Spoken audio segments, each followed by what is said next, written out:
another question that someone asked me once, is it the last one?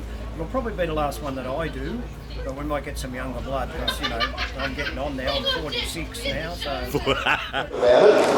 we decided that we needed to have someone who was keen on trucks, had a lot of time, was pretty loose with their money, and was a bit, well, simple. And then the Frenchie came along. And so we thought, that's perfect.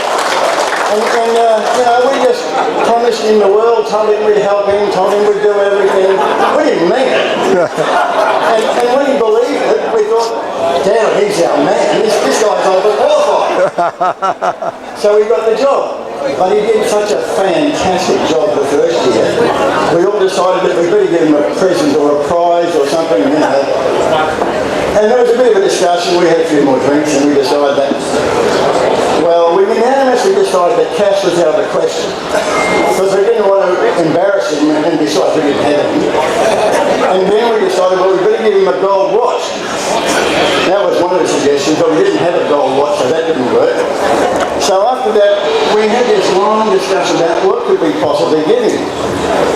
And so finally we went through the garage and scraped up a few bits and pieces, and we've got a bit of a presentation to make to him now, and the boys are just bringing it in from the car.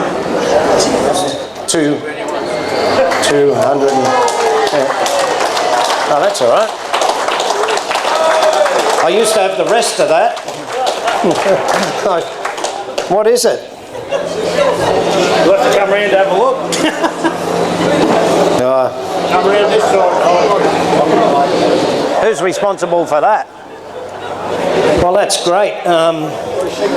If I had a wife and I brought that home, you'd be in a bit of trouble, wouldn't you? But anyway, I'm lucky.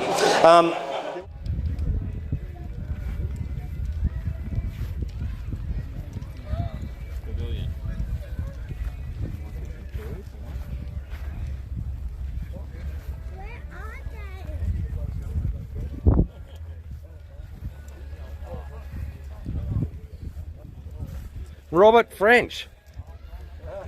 No, he's not here.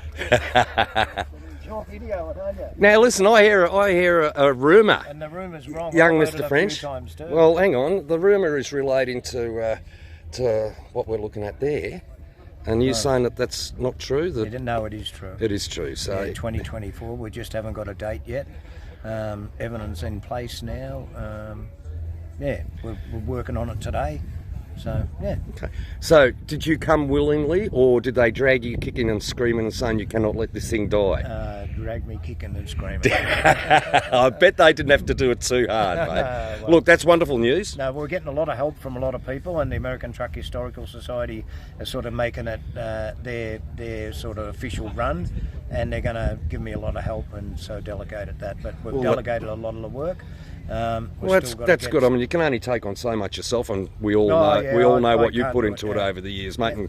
And credit to you. Just need someone to do the what Trevor Davis did last time, to do all the the entries and all that. He did a fantastic job. But once we get someone to be able to meet his capabilities, we've got everything covered except the date. AS is a big club, and I'm sure there'll be plenty of people who'll put up their hands. Let's hope so. Listen, mate, while I've got you on now for something completely different, we have a little chat about this beautiful old Peterbilt that you got. Sure. Come around the front and tell me a bit of history of it. I'm sorry, have I interrupted it? No. Have I interrupted something here? No, it's my co-driver. Oh, okay. All right. Okay, where do you want to start? Oh, mate, yeah, well...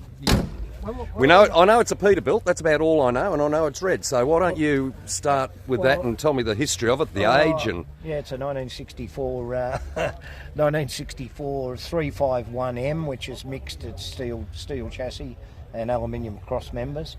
So it started life just working as a semi-tipper in Sydney, and then it worked around Darwin, I think, as a semi-trailer, and it ended up as a water tanker in Brisbane. And it came down to Melbourne. By the time they worked that out, there was everything from here forward had rattled off, and they put a Kenworth front on it, a tilt front. I bought it, and then I had to chase up all these bits and pieces, and put it back together. I finished it in 1996 without the bunk.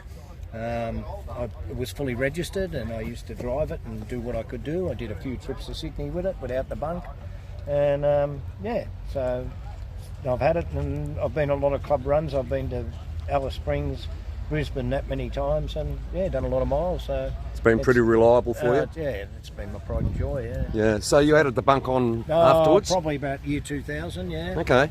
Yeah. Just realised you can't go anywhere without a bunk. So. Yep. Enough room in there as long as you don't put on too much weight. Now there's a little hole there. I kept the same window at the back, and now everyone says to me, "Oh, how do you get through that hole? You'll never get out." But, yeah, you can have a look in here, bro.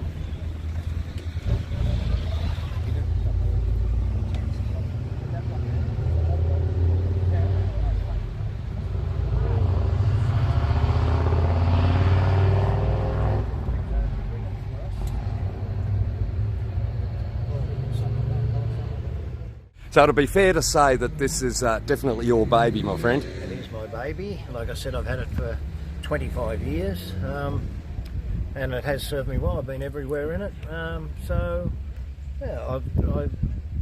When I first did it, it didn't stick out that much because there was still W model Kenworths running up the highway and running around, and a lot of old trucks. But now they're not there, so wherever you go, it does create a lot of attention. Oh, I bet it does. And over the years, I've added power steering and air conditioning.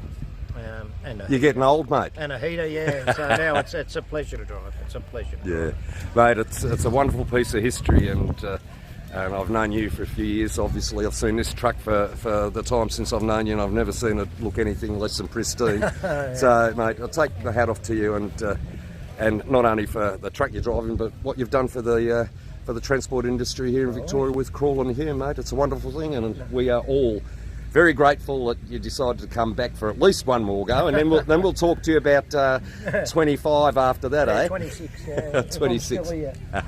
No worries, Kermie. Good on you, mate. Very much. Good to see you. You too, mate. Cheers, Thank mate. And Rob mentioned after we'd finished recording that this Atkinson is also his, and he's been using it to run hay for need for feed. So it's a good thing the man does.